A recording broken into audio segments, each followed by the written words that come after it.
खून में उबाल आ गया। वो हिंदू किस काम का जिसका सनातन के लिए कोई उंगली उठाए और खून ना खोले, उसका खून मर चुका। हाँ? कोई संतों के खिलाफ, ब्राह्मणों के खिलाफ, सनातन के खिलाफ और भक्तों के खिलाफ और भारत राष्ट्रगान के खिलाफ बोले और खून ना खोले, वो बुजदिल है। ऐसे निकम्मों को डूब के मर जाना चाहिए। दोस्तों, आजकल एक बाबा बहुत ही ज्यादा वायरल हो रहे हैं। हर कोई इंटरनेट पर इन्हीं की बातें कर रहा है या फिर इंटरनेट पर इनके वीडियो शेयर कर रहा है। ऐसा क्या खास है इन बाबा में, आज हम इसी टॉपिक पर बात करने जा रहे हैं।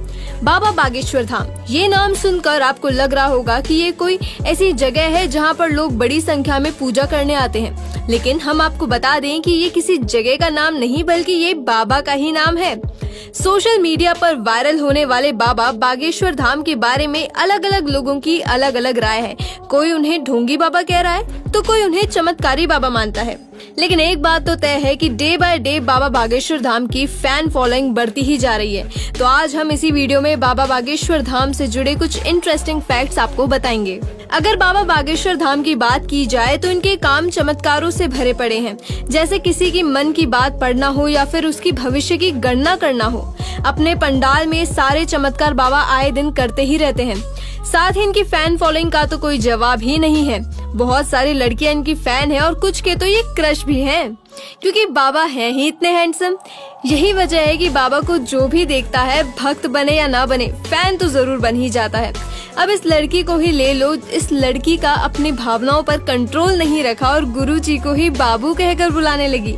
क्योंकि कम रामायण पढ़ी ना। अरे प्रभु, मैं आपसे जानना चाहती हूँ कि जब पहली बात तो आप शब्दों की मर्यादा का गंभीर करो। हम बाबू तो हैं गुरुजी, प्रभु नहीं आप। चलिए गुरुजी, नमस्कार। आपने बाबू कहा?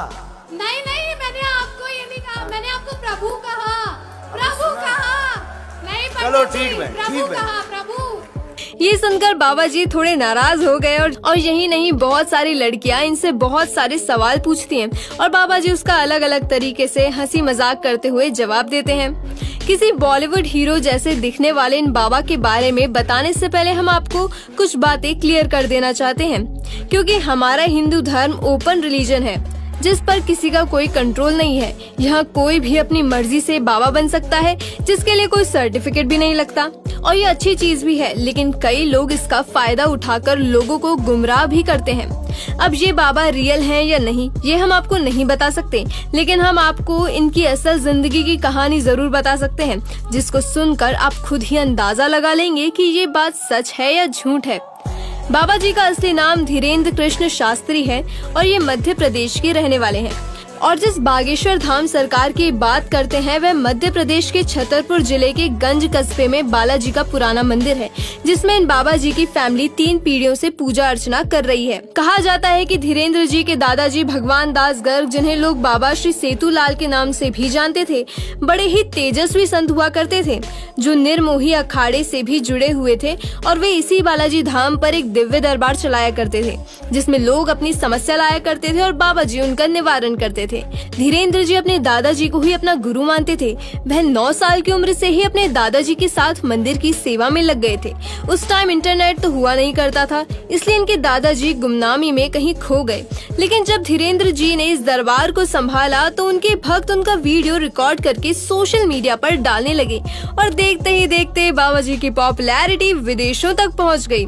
हाल ही में बाबा जी ब्रिटेन गए थे और उन्होंने ब्रिटिश सांसदों और वहां पर भारतीय समुदाय के बीच प्रवचन भी दिया, जिसको सुनकर सभी बाबा जी के भक्त हो गए। बाबा जी का जन्म मध्य प्रदेश के छतरपुर जिले में 4 जुलाई 1996 में एक ब्राह्मण परिवार में हुआ और बाबा जी अभी सिर्फ 26 साल के ही हैं। उन्होंने 12वीं तक की पढ़ाई अपने गांव में ही पूरी की है। उसके बाद कॉलेज से बीए की पढ़ाई प्राइवेट ही करने लगे और कॉलेज खत्म होने के बाद वे अपने दादाजी का दिव्य दरबार संभालने लगे। इनके एक भाई और बहन भी हैं, वे वहीं छतरपुर में अपने माता पिता के साथ रहते हैं। इसके अलावा इनका एक चचेरा भाई भी है जिसका नाम दिनेश शास्त्री है, जिसने बाबा जी के खिलाफ एफआईआर भी दर्ज करवाई है। उनका आरोप है कि धीरेन्द्र शास्त्री मुझे जान से मार देने की धमकी दे रहा है, जबकि धीरेन्द्र शास्त्री जी का कहना है कि उनके चचेरे भाई उनका और उनके दादाजी के नाम का गलत इस्तेमाल कर रहे हैं।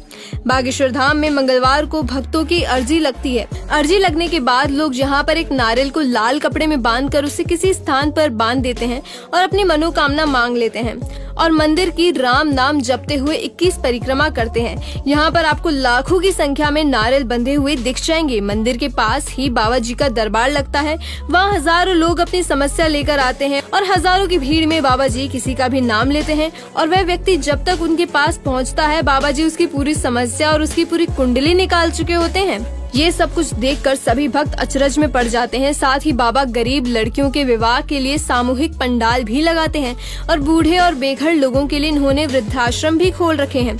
अब ये सारी बातें सुनकर लगता तो यही है कि ये एक बहुत ही तेजस्वी और दयालु बाबा हैं जो लोगों की भलाई के लिए काम करते हैं। बाकी आपका इनके बारे में क्या कहना है, हमें कमेंट सेक्शन में जरूर बताइए और वीडियो पसंद आया तो हमारे चैनल को जरूर सब्सक्राइब कीजिए और इस वीडियो को लाइक भी कीजिए।